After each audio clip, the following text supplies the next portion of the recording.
And அடுத்தபடியாக இந்த படத்தில் நடித்த கேரக்டர்ஸ் நிறைய கேரக்டர்ஸ் இல்லை. படம் ஃபுல்லாகவே வந்து பார்த்தீங்கன்னா அனஸ்வரா அண்ட் அபிஷன் தான் ட்ராவல் பண்ணுற மாதிரியான காட்சிகள்லாம் இருக்குது. ஒரு கட்டத்தில் வந்து நமக்கு அவங்களே பார்த்துட்டு இருக்கும்போது சின்ன சலிப்பு வந்து வர வாய்ப்பு இருக்குது. ஆனால் அவங்க 2 பேருமே ரொம்ப பிரமாதமாக நடிச்சிருந்தாங்க.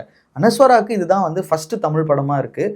அவங்கள நான் வந்து நம்ம மலையாளத்தில் நிறைய பார்த்துருப்போம். அவங்க தமிழ் பேசி நடிச்சிருக்கிறது வந்து ஒரு மிகப்பெரிய பாராட்டுற ஒரு விஷயம். அண்ட் அபிஷன் என்னதான் டூரிஸ்ட் ஃபேமிலியில் ஒரு சின்ன போர்ஷன் பண்ணியிருந்தாலும் ஒரு ஃபுல் லென்த் படத்தை ஒரு 2.5 மணி நேரம் படத்தை அவரால் ஹோல்ட் பண்ண முடியுமா, அந்த கேப்பபிள் இருக்கா அவருக்கு அப்படின்னு பார்க்கும்போது 100% இருக்குது.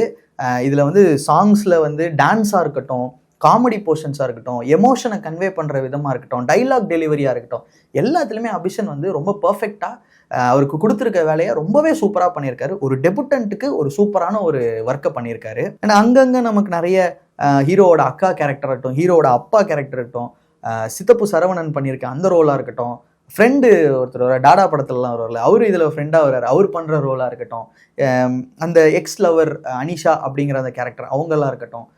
ஸோ இவங்க எல்லாமே வந்து ஒரு மாதிரி நம்ம படத்தை முடிச்சுட்டு வரும்போது மனசுக்குள்ளே நிற்கிற மாதிரியான கேரக்டர்ஸ் தான் பண்ணியிருந்தாங்க.